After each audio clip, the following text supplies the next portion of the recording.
this is a little explanatory meeting which we would not hold otherwise, but which may be of interest to you, and if necessary I can add to the material to make it more interesting. So I'm going back years and years and years when I first came to this place, which was a blessed occasion, and I will always be happy for the kindly and lovely reception that I got from the people here, from the members here, especially my great late friend Dr. William Apst, who was the president of the lodge at the time, and some of you may have picked up already something sort of canine about him. Now what that was, that when we got the place in reasonable shape, and when we got the old Bösendorf piano, which we still have, then we were taking a look at a number of things, and one of these was that as I was nosing around here, primarily in what is now the office, and at that time was really a fledgling library and eventually bookstore, I came to the conclusion that something maybe a little bit peculiar, but at the same time important and useful, was in the making. And I'll tell you what was the principal document of that, and then I'll add to it as much as seems appropriate. In among the various books, of which we had many then and now, I found a little book called Gods in Exile. And its author is someone whom I later on, not in person, but in his fame and his works I encountered in Australia, who was a Dutchman by the name of Johan Yakob de Leu. It took me years to find out how to pronounce that Dutch word, but it so happened that my good friend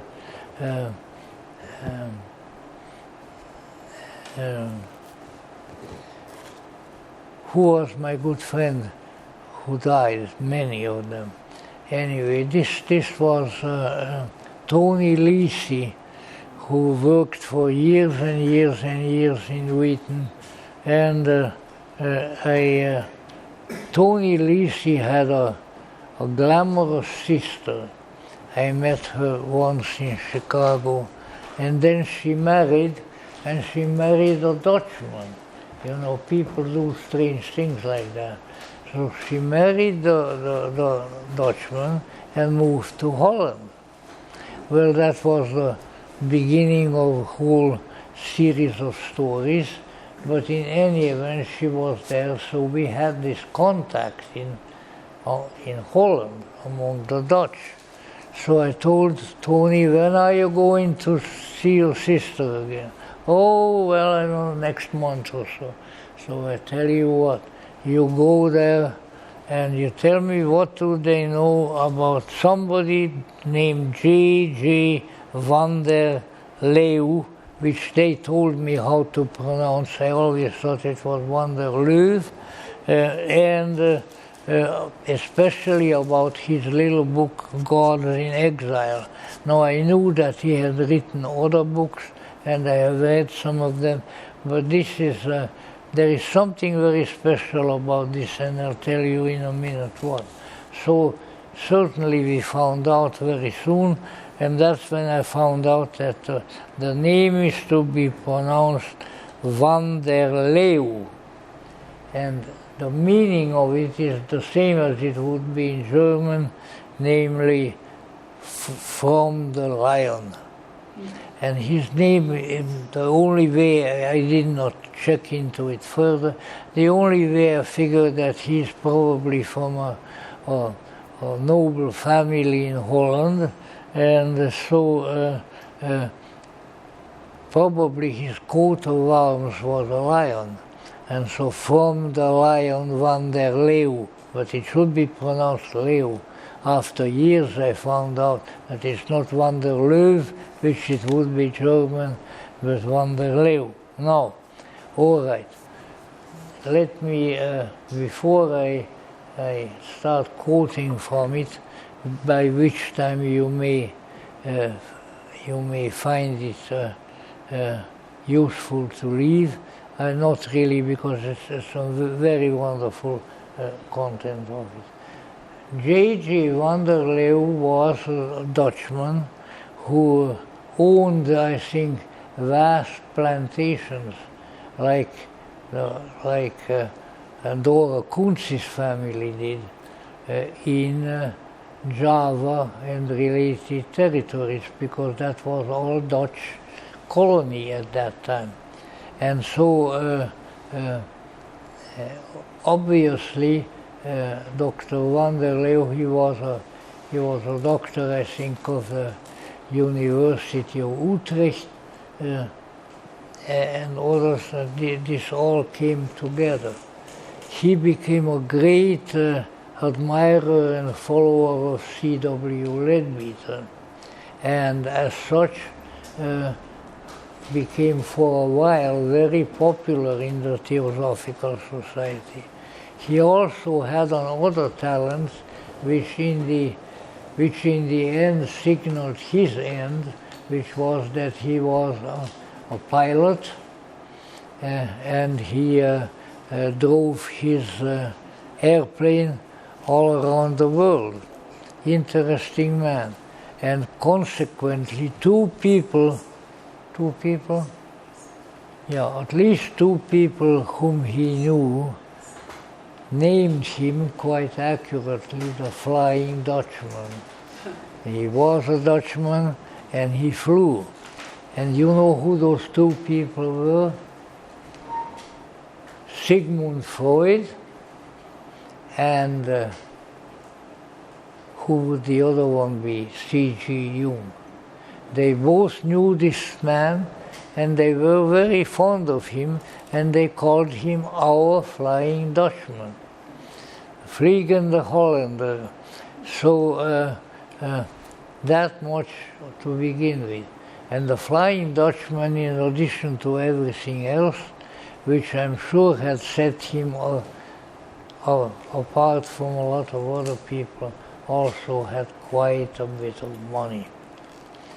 So he went to Australia, which wasn't so very far from where his property was, and there met C.W. Leadbeater, whom he admired quite greatly, and with whose assistance he set up just about the whole Australian section of Theosophical Society, because he poured money into it like you wouldn't believe. And he was, in connection with that, he bought a fabulous piece of property, which is, we looked it up on the computer, which is of course like the electronic Pope. It's without error. And that he found out that there was a property in Sydney Harbour, which is a heck of a nice place. About the only place that has a similar location and therefore quite enduring, at least it was, before the politicians now messed it up, is San Francisco Harbor. So imagine San Francisco Harbor with the mountains on one side, and on the top of these mountains, on one side of the bay, San Francisco Bay. In this case it is Sydney Harbor Bay. Is a fabulous building, which we looked it up, what it is called, I already had forgotten. The manor. The manor. The manor, yeah. You know what? You know how bad my hearing is? I heard that she said bananas. Well, I guess you have to have bananas to in any event, it's a seventh wonder of the world. It's a huge mansion located on top of one of the mountains that looks down on Sydney Harbor. And it was built a number of years earlier than I would remember by an industrialist. I'm trying to think what was his business. In any event, he made a lot of money, whichever way he was going, and he was convinced that he was going to get married, and then he's going to have a lot of children. Well, he did get married, but the children didn't come, which I am sure you are aware of sometimes happens. So here he was, and he had this incredible structure which looks like an oversized English country house, but oversized, one story after the other. I think I navigated at least 3 or 4 stories in the building. And very nice architecture, because this is late 19th century architecture. At time people still valued beauty in buildings and many other things. Now they don't, as you may have gathered. In any event, so he thought that he's going to have all these children, and rather like a relative of mine who was a retired Austro-Hungarian sea captain in we had a navy, can you believe it? Little country, we had a navy, and our 2 harbors were Fiume, which was the Hungarian harbor, and Trieste, which was the Austrian harbor. We wished it had stayed that way. In any event, he bought that whole big spread and then started rebuilding it.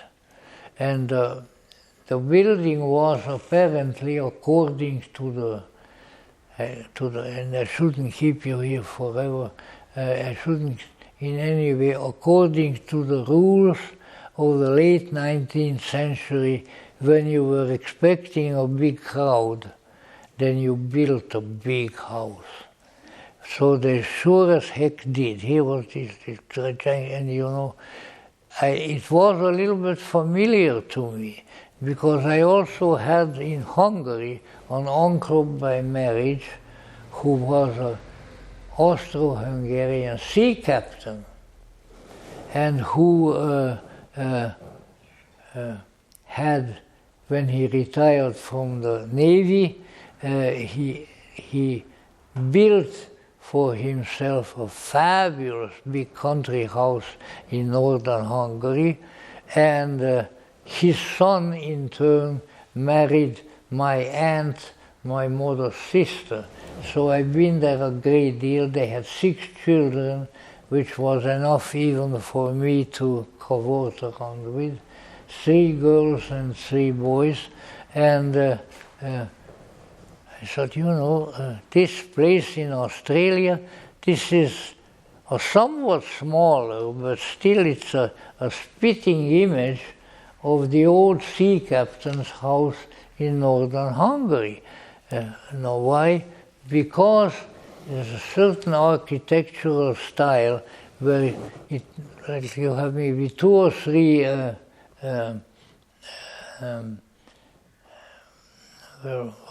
2 or 3 stage. What do you call it? One after the other. Stories. Yeah. And you get on one of the stories, and then it has a long,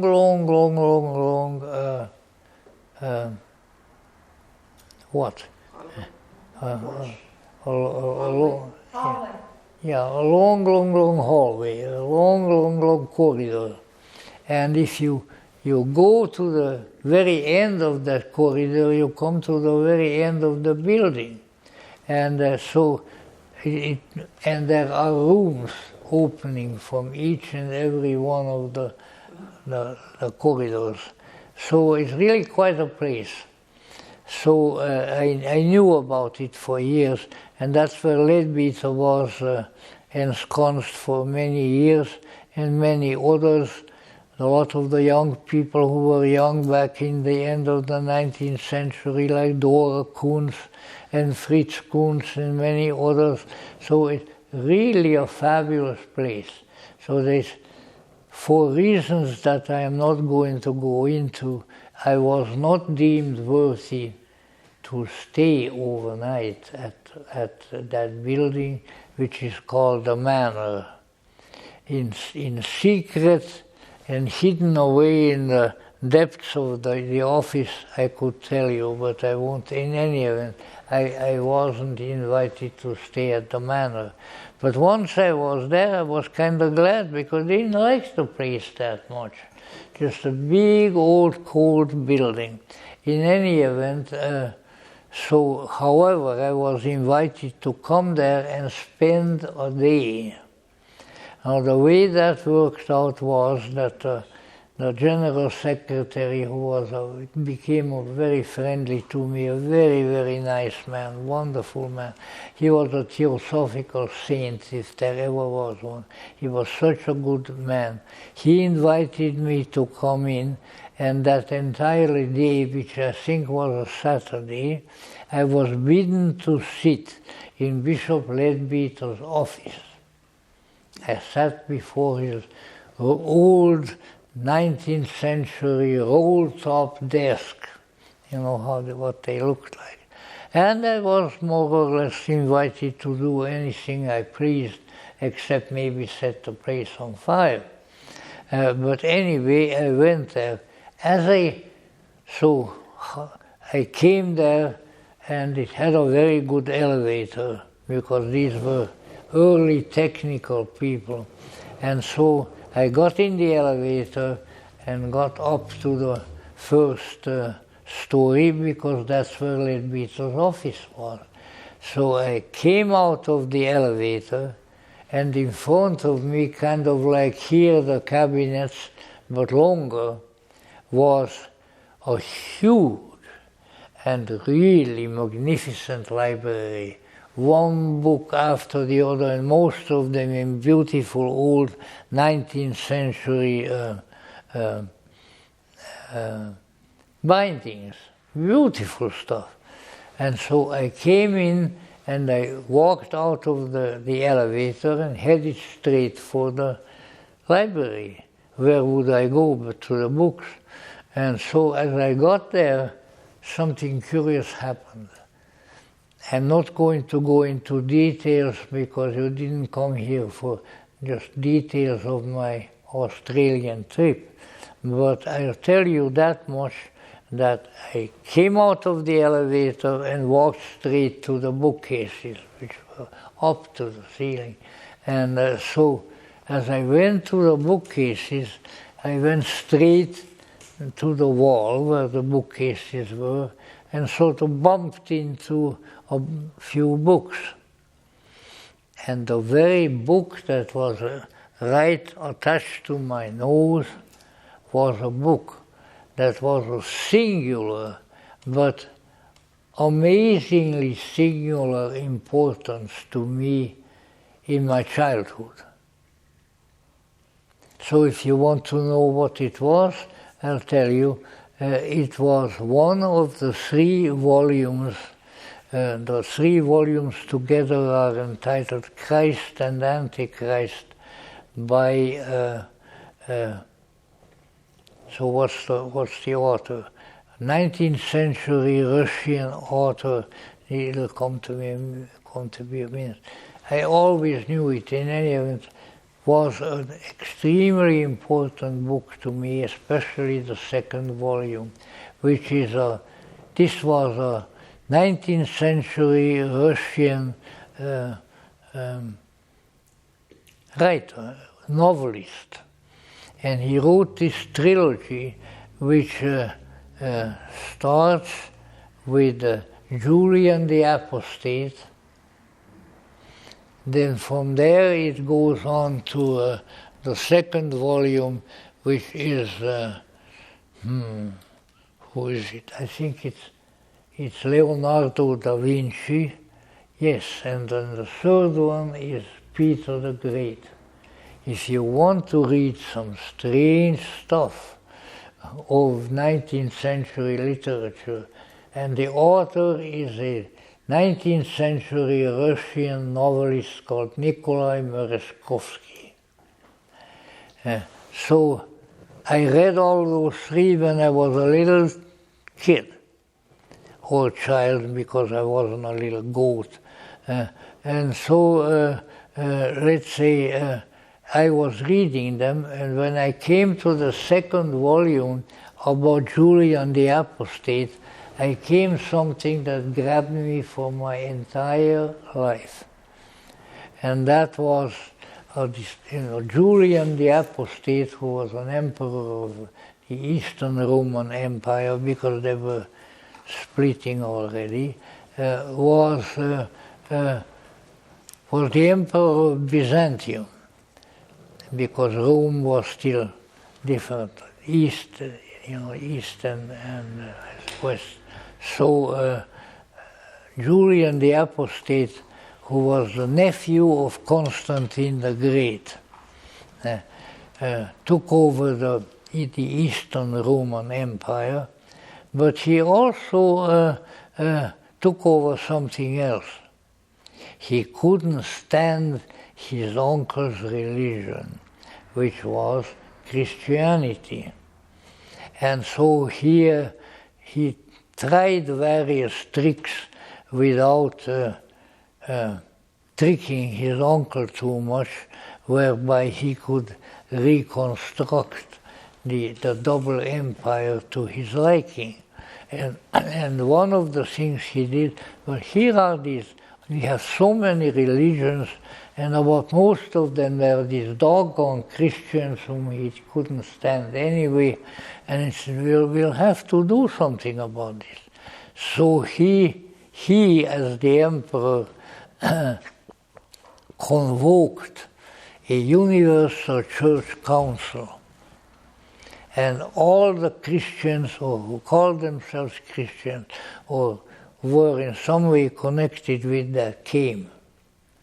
Now there is imagine this in the eyes of I probably wasn't much more than 7, 8 years old, younger than that. Here is this big, huge hall in the Byzantine Empire, maybe at Hagia Sophia, and so the Christians were going to come in for the session. Up in a gallery sat Julian, looking down, and so in they came, and his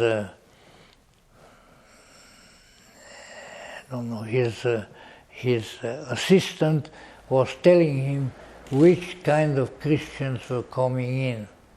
This ones, all kinds of sects that were there already, and there on his gallery stood Julian like a raptor, looking down at all these Christians whom he would have liked to have killed as quickly as possible. Anyway, in they came, and so his assistant was telling him, well, these are, I don't know whatever was around it, these are donations, and these are this and that. All various Christian sects, not even just monastic orders. And so this was told to him, and then he reels back and says, what's that? In came a group marching, all in white vestments, and they were carrying a cross. But you know what was on the cross? A serpent. Not a live one. They were smart enough for that. But it was a sculpted large serpent going all the way up to the top. In fact, we tried to make a replica here, but didn't turn out too good. It might still be up on the stage. Anyway, so Julian said, who are these freaks? I don't think he knew the word freak. And I said to him, well, Your Majesty, Your Divine Majesty, Your Sacred Majesty, that was the title of the Roman Emperor. Your Sacred Majesty, those are Gnostics. Oh, he said, isn't that interesting? Well, I have to find out more about them. And they kept coming, of a pretty big bunch of them, carrying the serpent, and they put the serpent down. And then they started arguing with the rest of them, telling them that they called them heretics, but they are not really heretics. They are very God-fearing people, and the people who accuse them should be thrown out, and various other sort of kindly ecclesiastical talk, you know. So, sure enough, the situation goes on, and of course Julian permits the Gnostics to stay in the council and to function. Why? Because the other Christians don't like him, and therefore he is trying to favor them and make a nice situation out of it. And when it's all over, then I think they go to some distant province. In any event, that image of these white-clad men and women coming in the big door into the whichever hall this was, Byzantine Empire Hall, and carrying the snake, remained in my mind to this day. I was so fascinated by that symbol.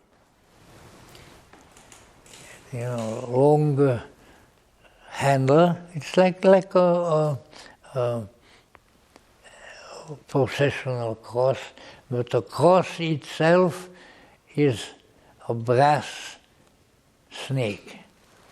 Now, of course, there are forerunners of brass snakes, particularly an old fellow named Moses, who, when the Egyptian plagues started, had made a brazen serpent as a big one, and had it held up when the angel who was killing the people of Israel were in danger.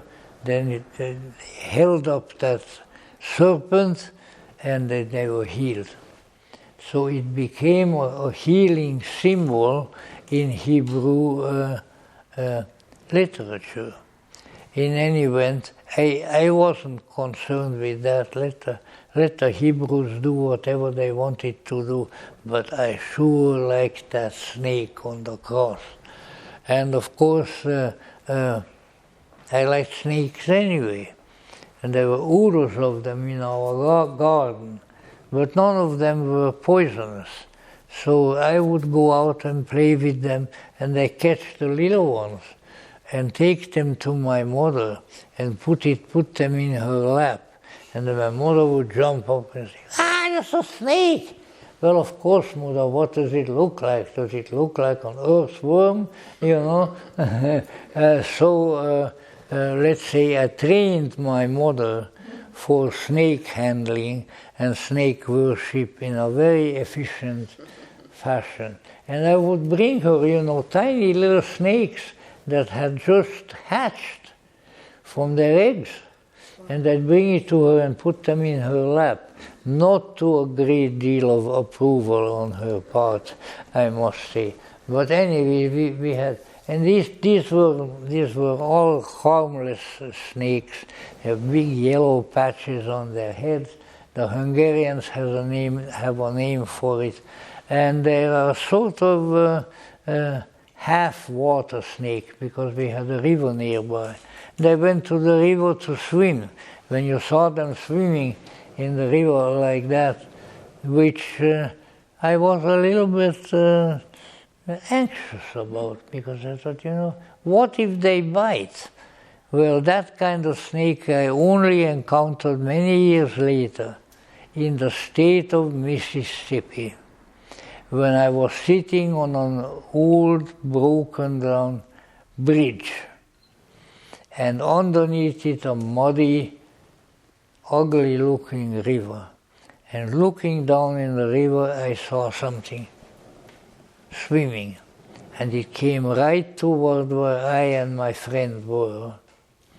And I said, gee whiz. He didn't see it because it was further down the river. So when the snake came, it crawled up on one of the pylons of the bridge and headed right for us. And we were sitting on the bridge. And it was coming closer and closer, and it was a water moccasin, one of the most poisonous snakes in North America. So it kept coming, and my friend, this was his home country, he was from Mississippi, he had his back turned to the snake. And the snake was coming closer, and I couldn't stand it anymore. I yelled out, I said, Louis, snake! So he turned around and saw the snake, which was a water moccasin, and he headed away from it, and he yelled, and he threw a can, undoubtedly of beer, up in the air, and that spooked the snake. The snake turned around and went back into the river. And since then I said, if you ever encounter a water moccasin, get some beer and throw the beer cans at it, and it's going to go away. Well, it sure did at that time. I don't know any other time. In any event, I was an aficionado of snakes when I could, but I made a halt at the water moccasin, because I knew that this is just about the most poisonous snake in North America. Now then, why did I bring all this up? Well, I brought it up because of the snake. So now, after I left Mississippi, this is incidentally very close to, it's about maybe less than a mile from the town where Elvis Presley was born and grew up, which is, I can't think of the name of it. Tupelo, Mississippi. That's it, Tupelo, Mississippi, right.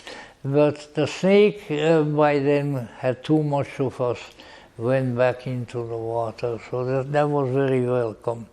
So in any event, let's say it wasn't the Mississippi snake that fascinated me in Nikolai Merezhkovsky's, or is it Dmitry Merezhkovsky, any good Russian name, book, but rather that they brought in the Gnostics.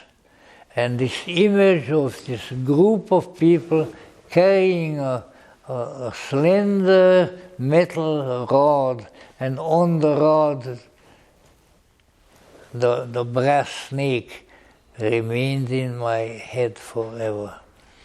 So that later on I told my father, what were the Gnostics? Well, they were some kind of Christian folk way back, and I kept on that questing, that nosing around for the rest of my life, and you see the result of it right now, me sitting here.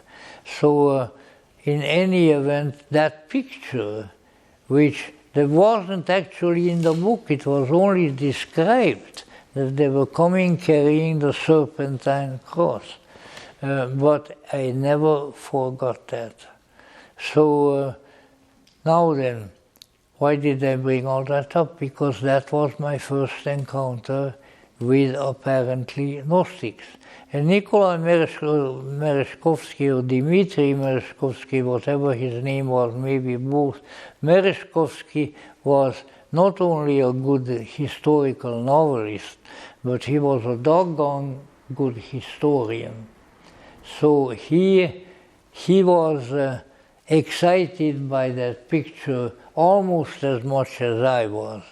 So now we were on and I was not 3.5, 4 years old, you know.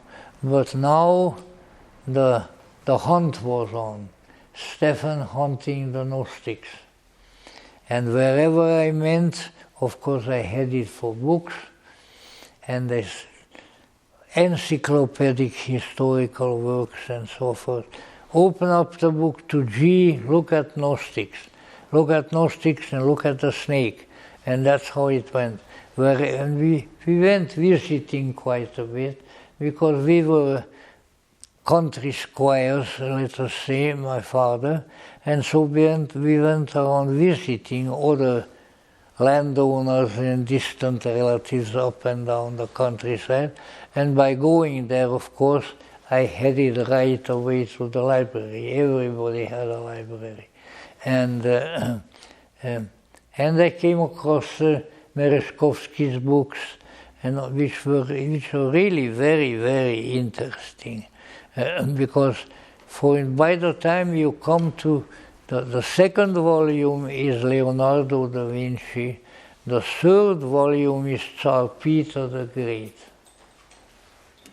Russian ideas, you know, but very, very fine writing, very good translations, and I think they're really worth reading. And apparently he was a great student of religion, and he was hoping to come forth with more ancient religious stuff. If there had been a Nag Hammadi library available at that time, Merezhkovsky would have been right there studying it. In any event, it was not available, so I told my father about it. Well, it's some old Christian group, so whenever we went to museums and things, we looked for the encyclopedias and the books. And my father was totally happy about it. Well, you know, the kid is studious, and he got this idea about Gnostics, so let's go and look what he is looking at. And then various dreams came that sort of connected with that, and so which I don't need to go into at this time. But you know, the thing actually, it's been ages that I read those books, but I did read the one in Australia, in Sydney. I can tell you that much.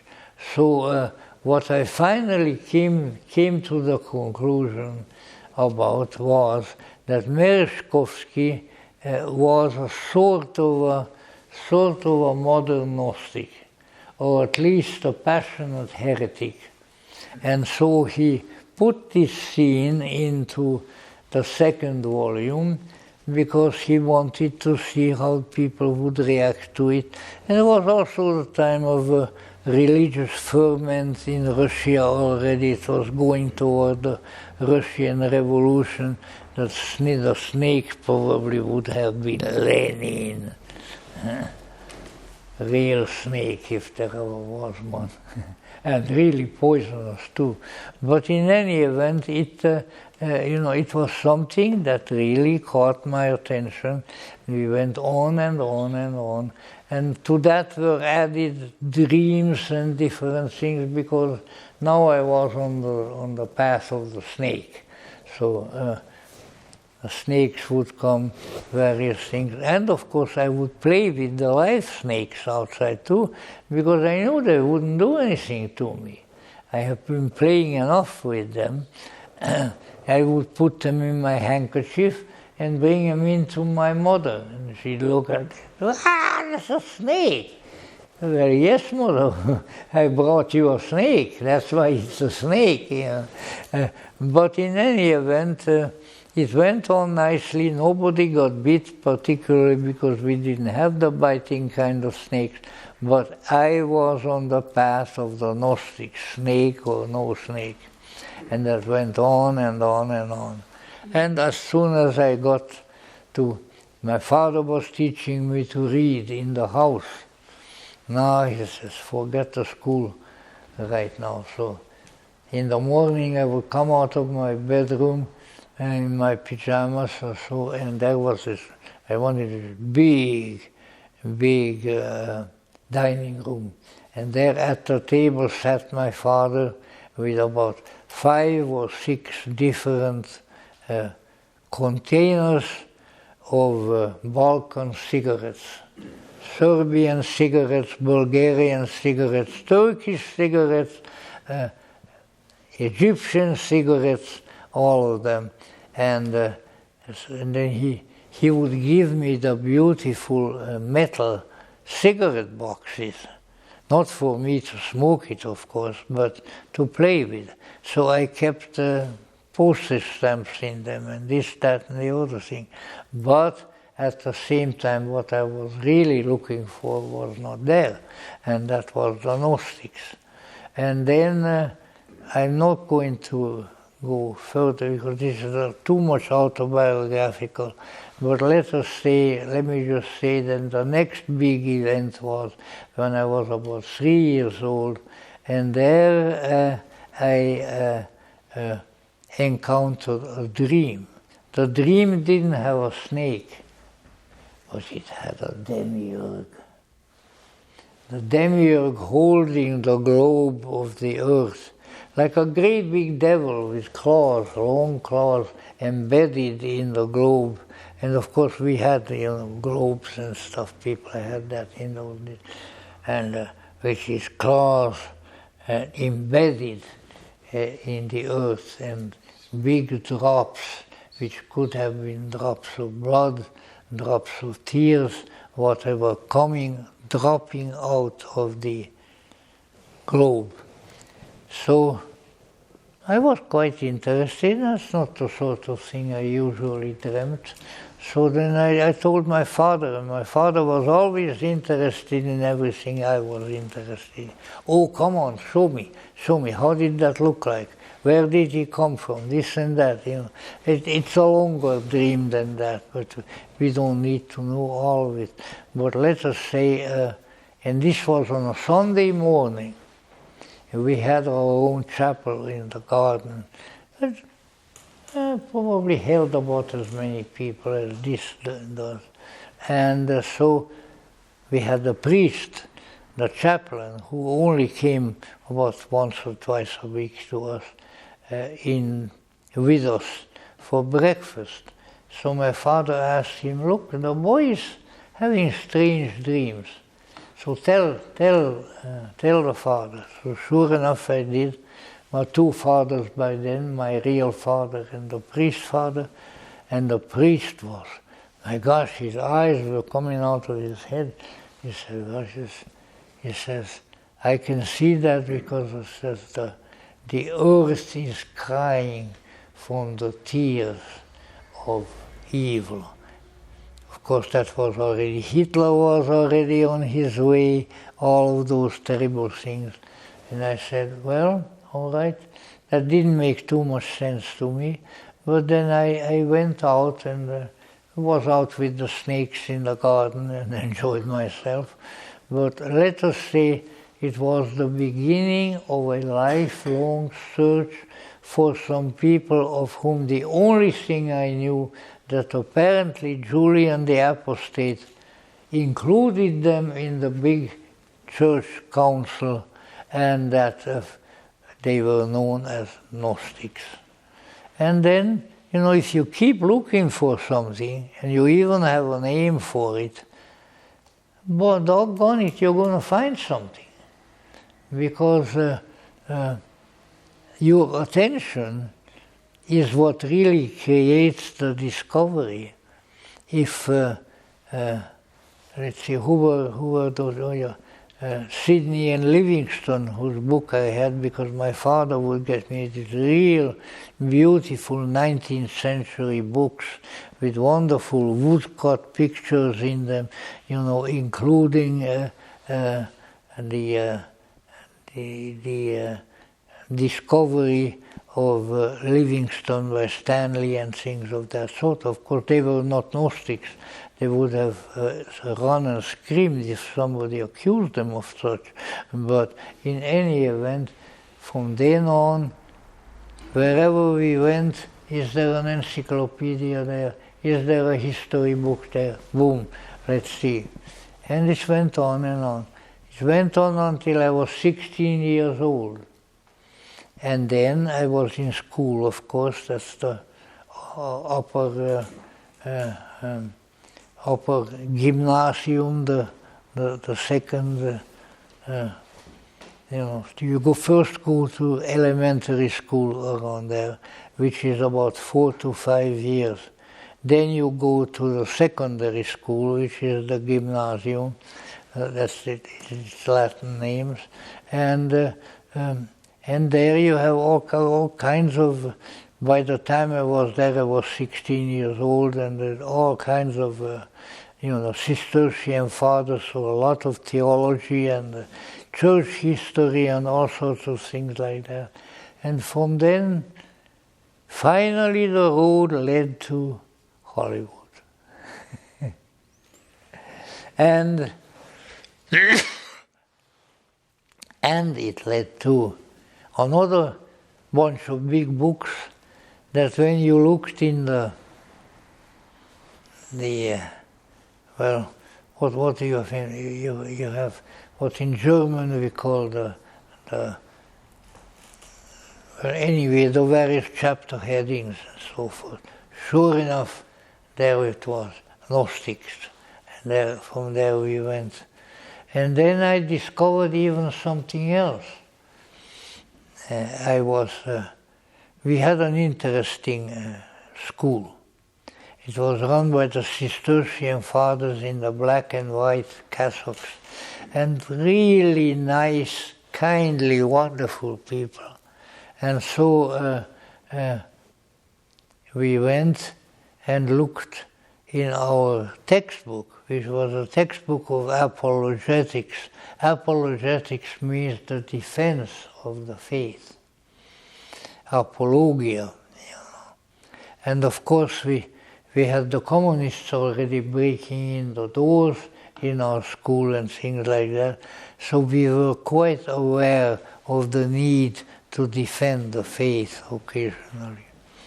In any event, in the textbook of apologetics was a chapter, just one chapter, fairly small lettering, about the Gnostics. I said, now maybe I'll find something. After all, the church wouldn't lie to us. Are you sure? Are you sure? But anyway, I won't bring that up. So there we were, and one page, Gnostics.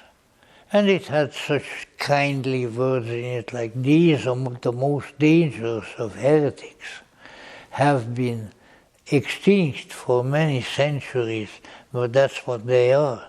So not a very kindly attitude toward the Gnostics, but that didn't bother me as long as there was something there. And on the very bottom of the page was a footnote. And the footnote said, this most dangerous of all heresies has come up in modern times in the strange teachings of theosophy. And I said, aha, now maybe we are on the right track. Now I'll find something in 2 days. And there I was. From then on, I was on the track of theosophy like a powerful German dachshund would have been on the trail of the rabbits.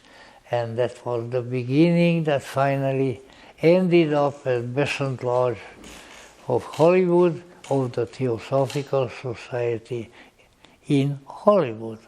Now,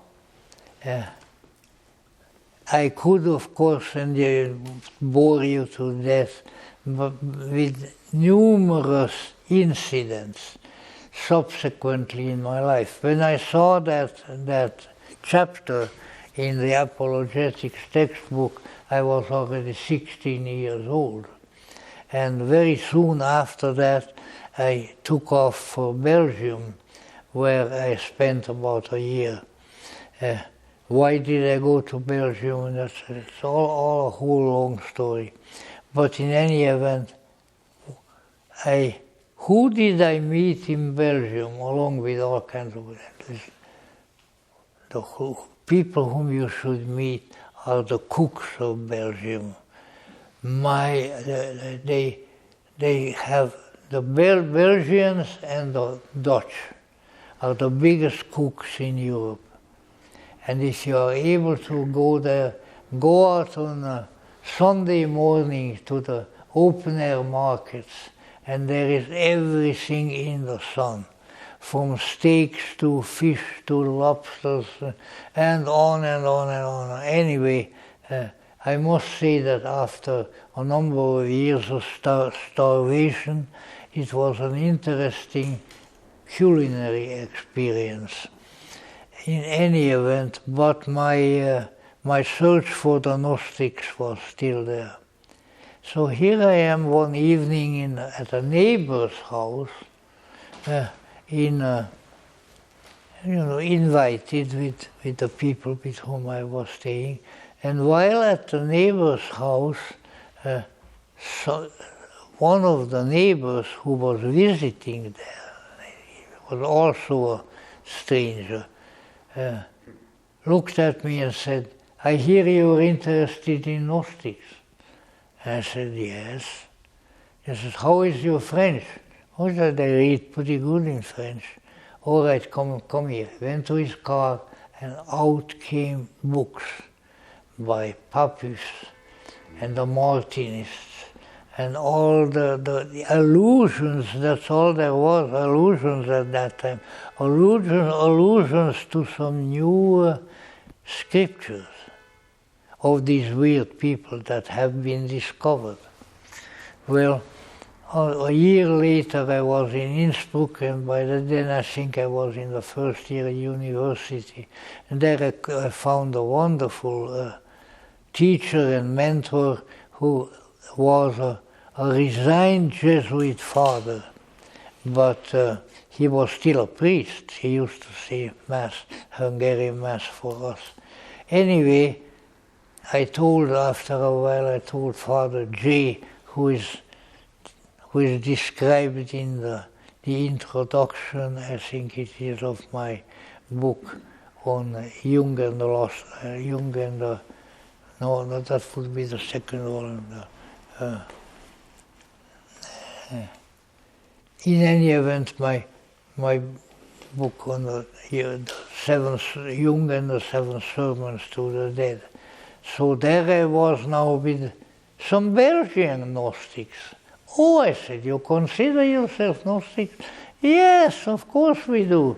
He says, we really miss the great Papius, who was the great Gnostic magician of our age, and who was the great friend of the Russians and of the Tsar and so forth, and he died in the war. He did.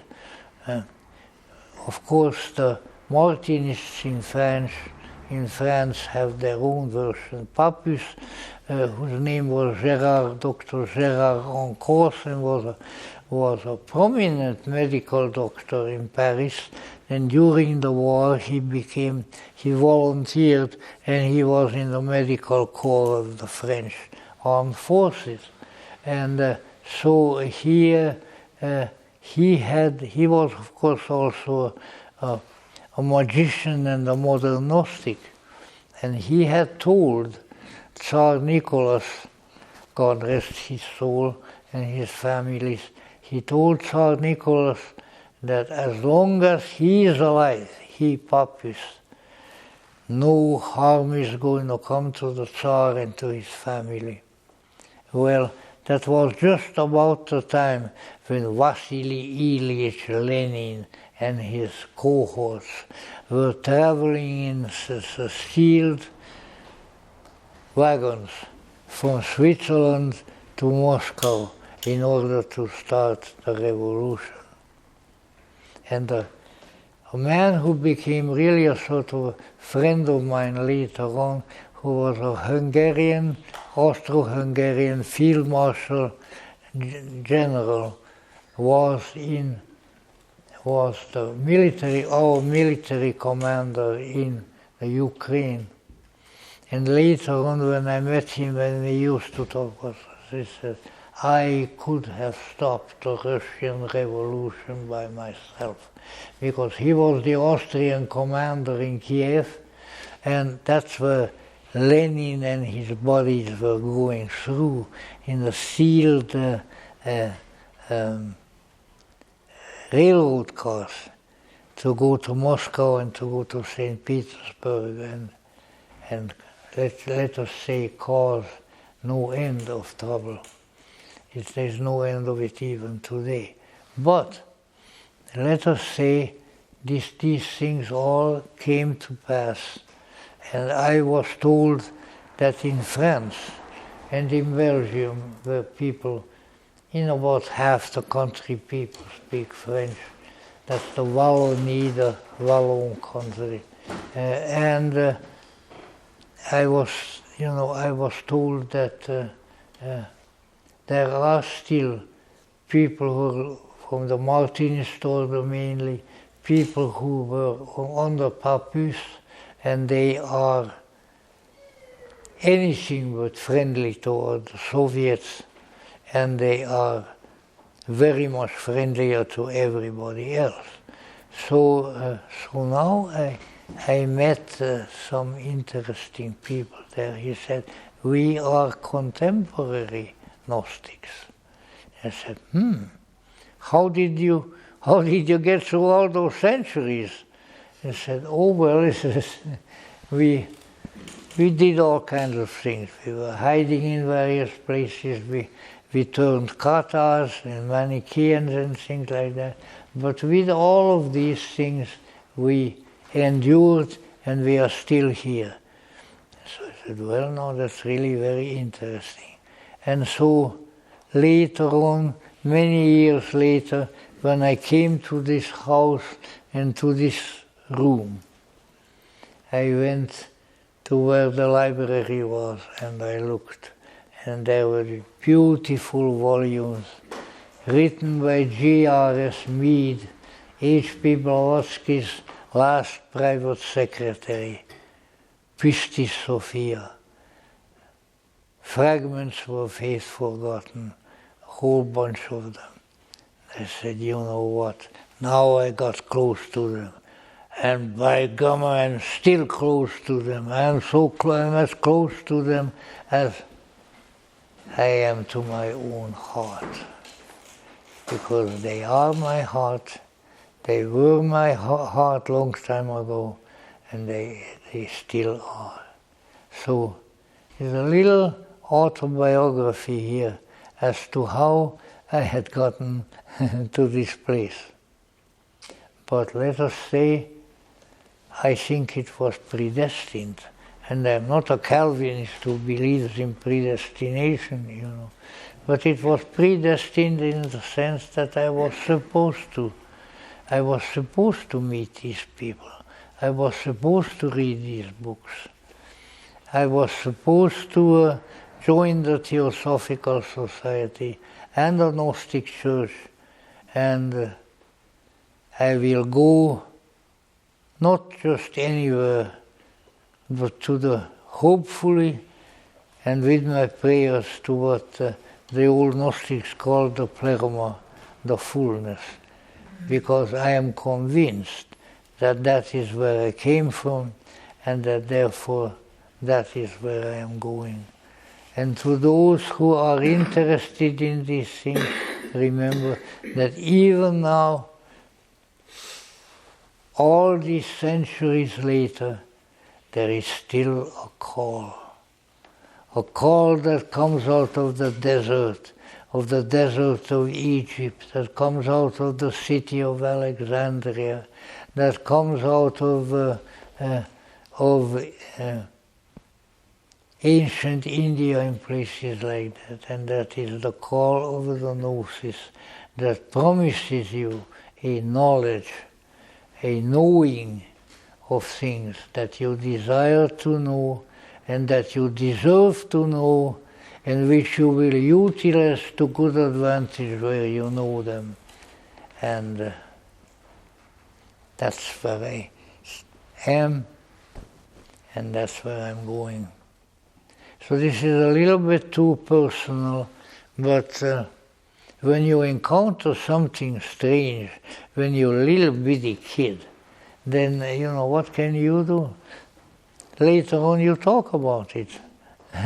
So that's what I did. So, the Gnosis in its various manifestations had never gone out of business. The Hermeticists have never gone out of business. The Rosicrucians, which are later embodiments, have never gone out of business. And not only that, but their teachers, their masters, their Mahachohans didn't go out of business either. Now, I'm not going to go into that because then I'm going to run into trouble. But let us say, in the rebirth of the Gnosis, we have discovered the revival of the Gnosis, which subsequently came to fragment itself in Theosophy, in Rosicrucianism, in Martinism, in all sorts of occult bodies, which were all representative, and many of them at the cost of their lives. They were all representative of the alternative, of the other spiritual tradition, as indeed are we in this place. So I thought that before I may be permitted to go to the pleroma or something else, or purgatory, if I regress a little bit into Catholicism, some of these things should be told. And some of them have been. I told some of the Gnostic discoveries once at Philosophical Research Society, and my good friend and patron, Dr. James Ingebretsen, nationally well-known lawyer, came up to me afterwards. He said, "You did it, you did it." He said, "You shouldn't have revealed so much." I said, "I felt like it, Jim." "Okay, that's the best answer you can give, and it's the best answer I can accept, so go ahead." And I did get sick as a dog afterwards, with a very bad influenza attack. So be careful. If you mess around with these heretics too much, you don't know what is likely to happen to you. But I tell you what can happen to you. What happened to me, and it was good, and it was nice, and it still is. And we should be aware of that. And of course there were others. Over the Swiss mountains in Zurich there was somebody. Oh yes, a modern Gnostic. The second of the two great modern depth psychologists. And all of that remained with us and is coming with us. and the new Gnosis is on its way. And I hope that I will have contributed a little to it. And I hope that I have met some of the right people who directed me the right way. Because without the Gnosis, Christendom's 4 limbs are amputated, no matter which sect. Catholic, Anglican, Protestant, if you don't have Gnosis, then you have a very much truncated, a very much suppressed kind of spirituality.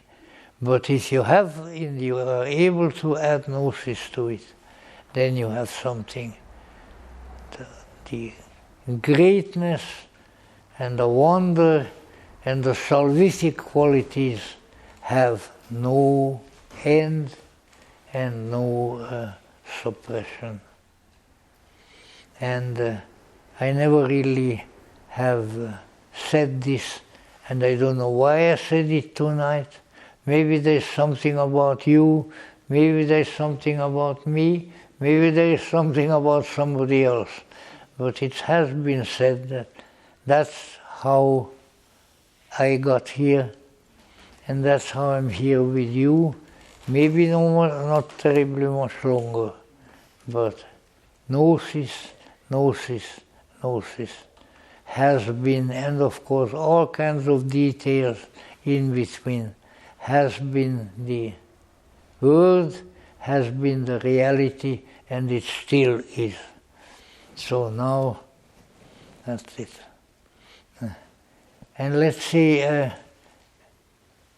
just to add to that, it is really quite correctly stated in some of the books that there is an exact equivalent of verbally expressed Gnosis, for instance, in India. It is called Jnana Yoga, the yoga of knowledge. And so we don't have to be, it is a universally present commodity in the culture, and if we look for it, we are going to find it, and it is going to find us. And so we here found each other. And you know what? It's pleasant. I'm really glad here to be with you. I always have been. And I don't need all kinds of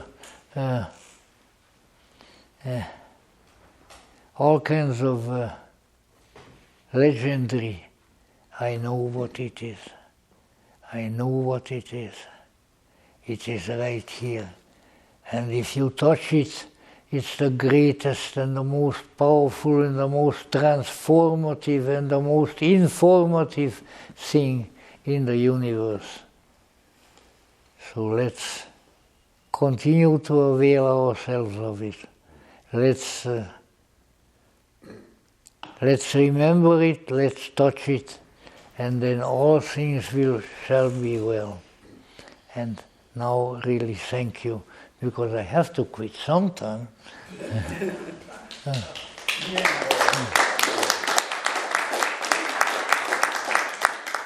What I really wanted to talk about, I didn't talk about, but that's all right. And that is this.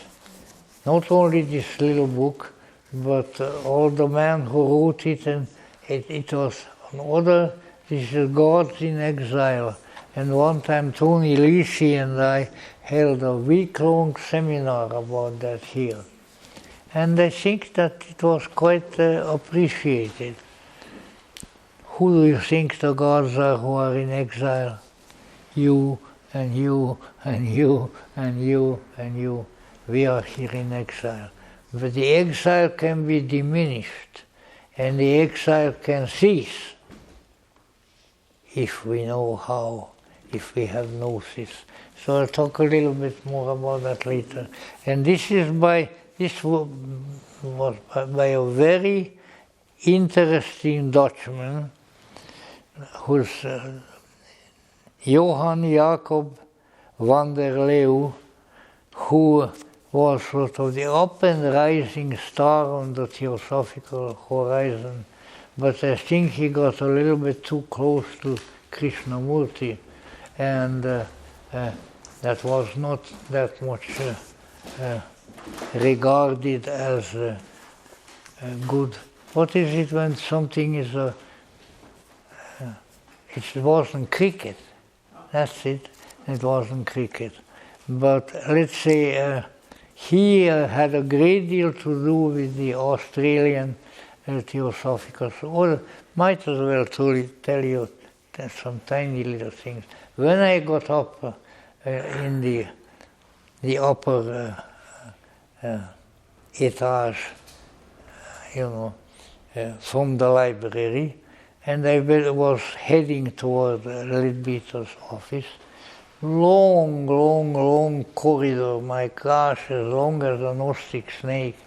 And I looked down, this is a long corridor. I looked down toward there was another corridor that bisected the long one, went the other way. And I could see a little movement back there. So I said, well, I'm going to take a look at this. So I came out of Leadbeater's office and I looked down and I saw something moving on the corridor which crossed this one. I still had much better eyes. The figure moving there was a purple bishop's, was in a purple bishop's cassock. I don't know whether I was entitled to one yet, but I just wore my dark suit. But it was going fairly quickly in that cross corridor. And what also struck my interest, and I'm glad it did, because that is what I think in a way identified the apparition. That, you know what a cassock is, it's a long priest's robe. All right, this was purple from head to toe, which is what bishops wear in the church. And as I saw it passing, his purple cassock had a small but very distinct train, a train behind made out of cloth that was being dragged by the figure.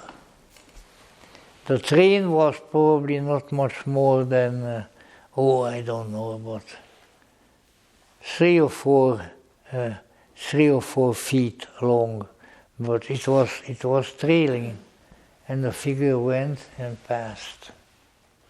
So later on I had an opportunity to discuss this vision, because that is what it was, with some people who knew something, local Gnostics of one kind or the other, and they said to me, there were many bishops here in the old days, but there was only one who had a train, and that was C.W. Leadbeater.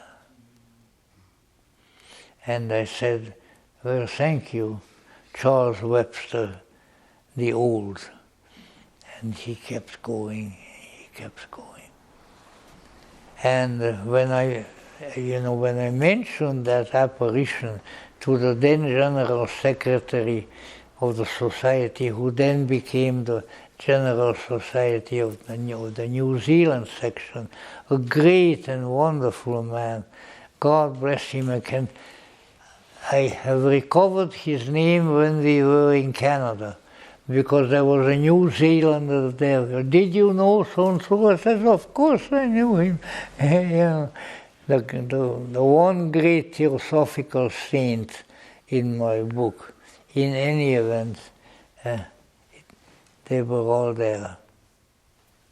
And what a grace, what a great thing to be thankful for.